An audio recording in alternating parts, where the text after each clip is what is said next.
All right, so what are we going to name? We are going to name compounds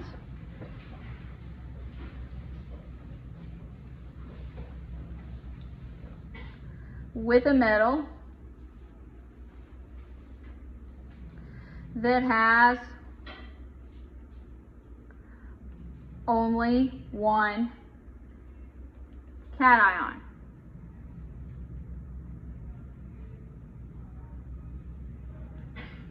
We will also name compounds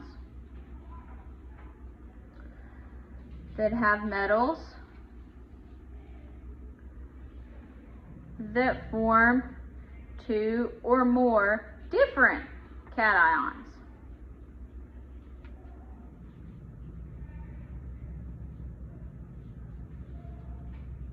And these are just the ionic ones. Then we will name compounds that contain polyatomic ions and the last one of these we will name are hydrates. Who's done this before? Who has never done this before? Okay. I'm going to try to make it as not terrible as possible. It starts out simple and then it gets more complicated. But starting out, for all ionic compounds, I'm going to make it, I'll give you steps for each one of them, but you're first going to write the element symbols. So write the abbreviations, you get those from the periodic table. From here on out, all your periodic tables will have the atomic naming on it that I give. Okay, conventionally, you should always write the metal first. So the metal goes first, then the non-metal. Then look on your periodic table where, and if you don't have these on yours, write them in now. The first column should have +1. The second column should have a +2.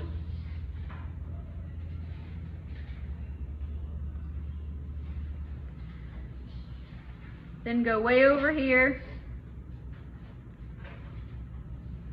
On the far right, that has a 0 charge.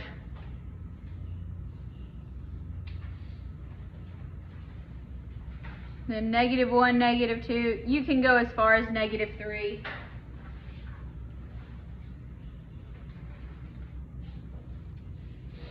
If you want. So when you get your periodic table on the test, rip it off and mark it up.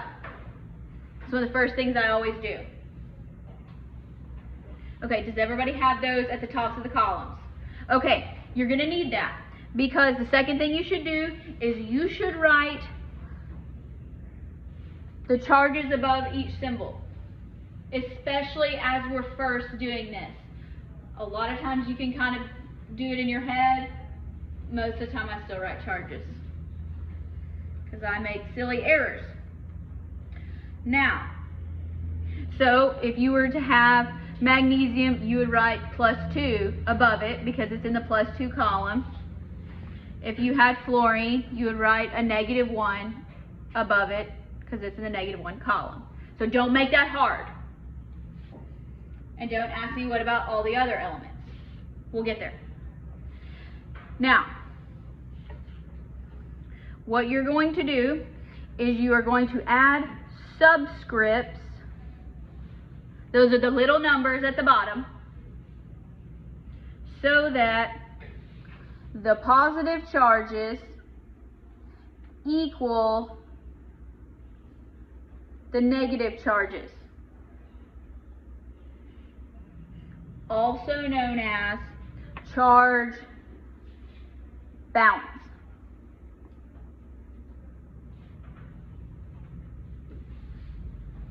And sometimes it may take you a couple of tries, and that's okay. So the last step is a check. And so you go back and you double check that you have the smallest whole number ratio of the ions.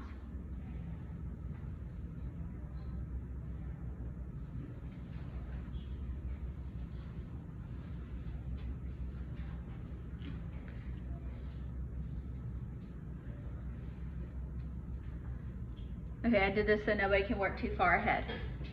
First one, sodium and oxygen. The first step says, write the element symbols, the metal first, and then the non-metal. So what's the metal here? Sodium. What's the symbol for sodium? Na. That's right. So metal first. And initially, while you're still getting used to the charges, leave just a little bit of space here in case you need to write a subscript. And then O for oxygen. Next, we're going to write the charges above each symbol. So find sodium. Here it is. What is its charge? +1. So right above it, you write +1. Oxygen has a charge of -2. Yes. -2 is correct. I just say minus.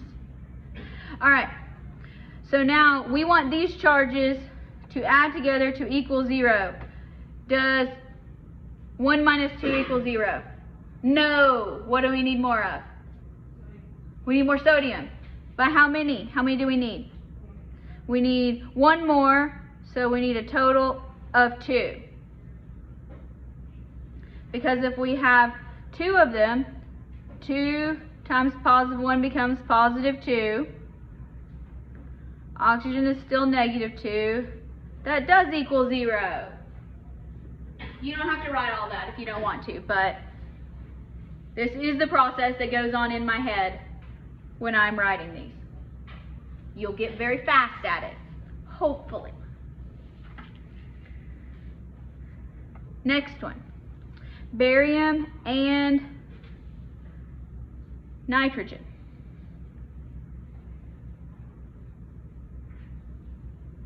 Which one is the metal? Barium. Okay, so barium is Ba. Nitrogen is an N, and again I'm leaving space just in case. What's the charge for barium? Plus 2, because here's barium, so it's in the +2. What's the charge for nitrogen? -3. All right, so we got to get to 0. Are we at 0? Not yet. All right, if you like math, what is the least common multiple? 6. Okay, so if we want 6, what do we have to multiply 2 by to get 6? 3. What do we have to multiply 3 by to get 6? 2. Charge balance. Does that make sense? Yes. Did anybody learn it another way? Okay. Did somebody just tell you how to do it, tell you to do it and expect you to do it? Probably. It's okay. Magnesium and fluorine. I'll give you a hint. In these, the metal's always first. So magnesium and fluorine. Magnesium is Mg. Fluorine is F. What is the charge for magnesium? +2. Fluorine is -1. Do we have charge balance? Not yet. What do we need more of? Fluorine. How many fluorines do we need a total of? 2. Anybody confused by charge balance? Okay, good. It is very important because moving forward, yes? What's going to happen when we get into like the transition metals and everything? We will get there. I will give you further instructions. All right. Enjoy the easy part right now. All right, so if we have potassium and sulfur,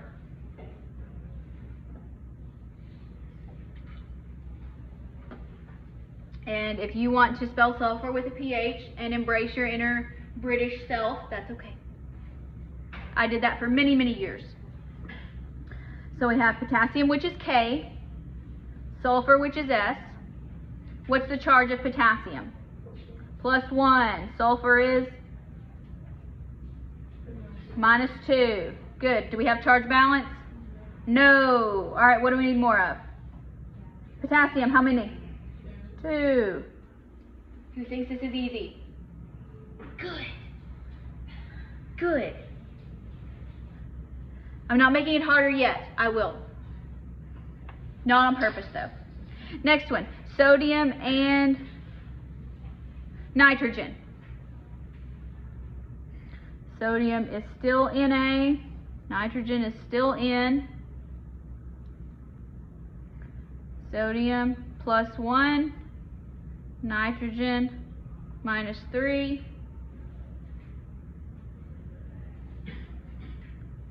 What's our final formula going to be? Na3N, and that's exactly how you say it. Na3N.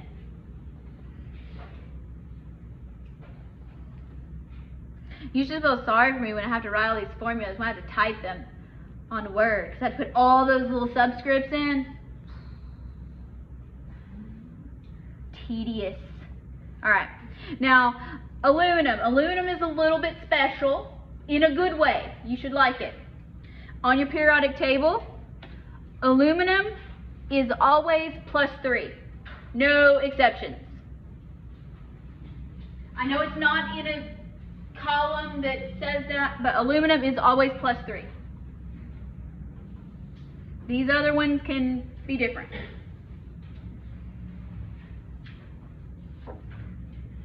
But just in case you were not expected to know that, there it is.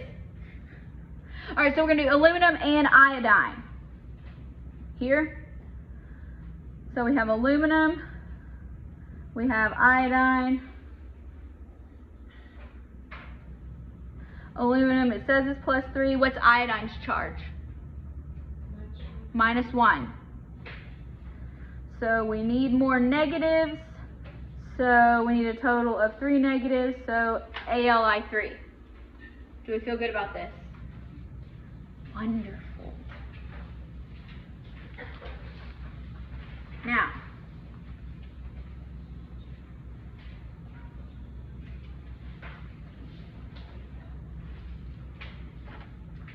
let's go the other way. If we have written formulas, now we're going to name them. So I give you the letters and numbers, and you tell me what the name of it is. Very important to be able to go back and forth. You cannot balance an equation if you don't write the formulas correctly. So when you're naming an ionic compound, you name the metal or the cation, whatever is positive. So you name your positively charged ion first. And you use the full element name.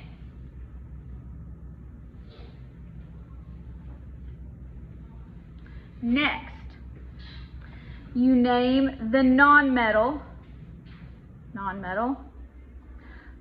or the anion. So you're negatively charged second. And instead of the full element name, you take most of the element name and you add "ide" to the end. IDE.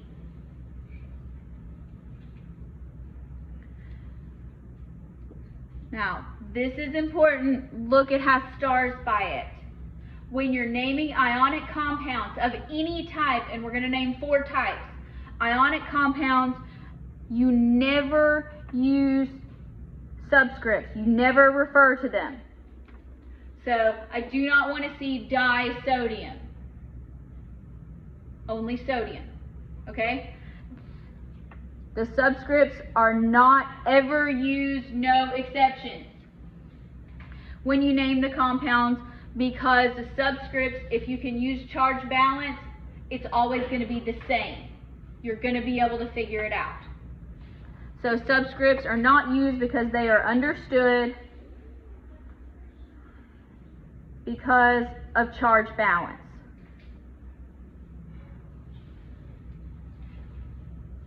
You're going to go, oh, that makes perfect sense. I'm going to make it super complicated later. Not intentionally. But we can't name everything the same. If you think choosing a name for a child is hard, very complicated. Okay. So CaCl2 is how we read that. We list the name of it. We want the cation first, using the full element name. What is our cation here? Calcium. So you write calcium. So that means this one is the anion. So it's chlorine. So chlorine becomes chloride. And we don't reference how many there are or any of that. Does that make sense? Okay, good. So Na2O. We're going to name the metal first. So this is, Na is sodium. And O stands for oxygen. It becomes oxide. Don't try to memorize that. Just say the name and you'll figure out where to put the I. Because, like, does oxygenide make sense? No, that sounds stupid. Oxygide, that sounds stupid. Like, it's the one that's going to seem pretty intuitive. Then you have to figure out how to spell it, but it's not that bad. Okay. No. As long as I can tell what you're actually saying. If you write me gibberish or you write me French, I will not understand. But no, I am a bad speller. That's why I do not do English. That's why I do science. All right. Mg3P2. What do we call this? The first part's easy. Magnesium. All right. P stands for phosphorus. Phosphide. So, phosphide. Do not write me phosphoruside.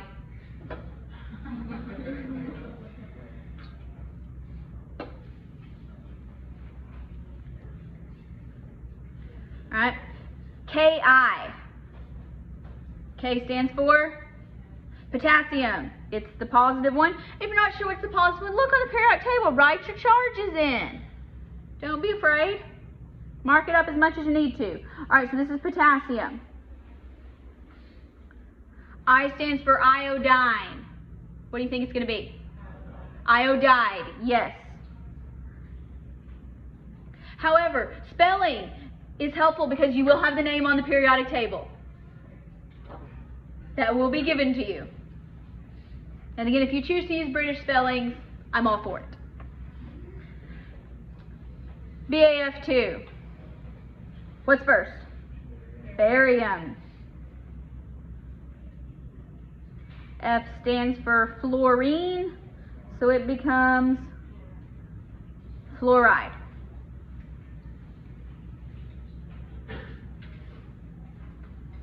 Are we good so far? Yes? Do you want me to make it harder? No, that's okay. We're going to do it anyway. Okay. So, to answer Wayne's question, what happens when you have transition metals? They can have, so what is a transition metal? It's anything that is like in the middle here, pretty much. In the middle or like way down here. So it's not in one of these main columns. So if you look here on your periodic table, it'll tell you these can have more than one positive charge. There you go. Well, which one do you choose? Oh, we don't know. All right, I'm going to tell you how. So when you name them and they have a variable charge, you use a Roman numeral. And the Roman numeral indicates the charge on the cation. Because it's a metal, it's a transition metal, metals are always positive. So you don't have to put a plus. The plus is not going to be anywhere in the name. So you have a Roman numeral, and that is added in parentheses after the name of the cation if it has a variable charge. So you have to say, does it have a variable charge? I don't know, but the charge must be listed because it varies. There are some exceptions here, and then I'm going to orient you to your periodic table that I gave you, and hopefully you'll like it. The exceptions here are zinc, which is always +2, there it is. Cadmium, which is also always +2. And silver, which is always +1. So even though these are transition metals, they don't ever have a different charge. So you don't write me silver 1, you just write me silver. So look on the periodic table that I gave you. If you have a different one, maybe yours has this too, maybe not. Now, this is going to give potentially way more information, and so don't let it confuse you, just use it as a tool. So look in our column that says +1, not at hydrogen. So look at lithium. Do you see under the number, the red number with the decimal, or the number with the decimal that says 6.941? Under that, what is there? A 1. That tells you the charge is +1. I won't give you this one on the periodic table, but it helps you when you're practicing. So again, look at sodium, potassium, rubidium, cesium, francium. See, they all have 1 above them. It's tiny. You may have to get out one of those like credit card magnifying glasses. That's okay. So same thing in your +2 column. It has 2s. And you go, I don't know what it is. So here, scandium, see it has a 3. It means it's only ever going to be +3. Yttrium, or yttrium if you prefer, always +3. Zirconium +4. Now, go over here to like vanadium. Look, it has all these choices. Which one is it? That's where you put a Roman numeral. So the Roman numeral will tell you what it is. This is not going to tell you which Roman numeral to put. It might tell you your options. Look over here on the left side in the -1 column. Fluorine has a -1. See, chlorine has a zillion numbers. Don't worry about that. It's -1. Bromine, -1 for ionic. These have to do with covalent things. So again, it's not always helpful, but it's a tool you can use. Look, see, there's no numbers above our noble gases until you get way down. That means their charge is 0. So again, it's a tool. It's not going to give you all the answers, but it does help. Now, here is emboldened, it's starred. The Roman numeral represents the charge of the cation. So when you see the Roman numeral, you write the charge above it. It is not, the Roman numeral does not tell you the subscript. You have to figure out the subscript. You have to use charge balance. So I told you I was going to make it more complicated. I'm sorry. This was not my idea. Who needs me to go over Roman numerals? Nobody's going to admit it. Okay. 1 is an I, and you can put the marks on it or not. 2, 2 I's. 3, 3 I's. 4, IV. And if you want to put the bars, you can. If not, that's okay too. I don't really care. 5 V. 6 VI. 7 VII.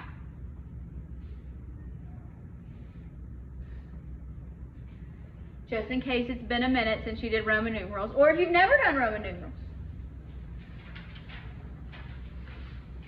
So let's practice this a little bit.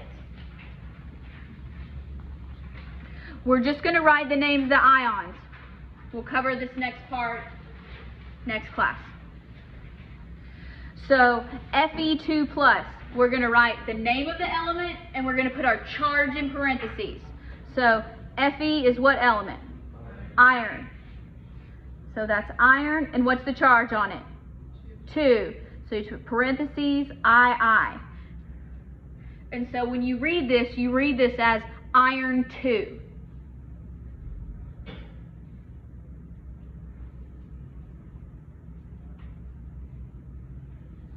And so, when you see the formula listed, you may go, is this one that has more than one charge?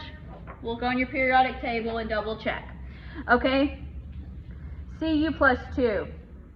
Cu stands for copper. And what's its charge? 2. So, do you see here when you're writing the name of this? This is telling you the charge, and the charge goes at the top. It's not telling you the subscript. You still have to figure out the subscript. That depends on your anion. All right? Zn+2, this is a tricky one. Don't be fooled. What's the element? Zinc. Do we need parentheses? No, it's just zinc. Because anytime we see zinc, it's always +2. On your periodic table here, zinc, only a 2. Cadmium, only a 2. Silver, only a 1.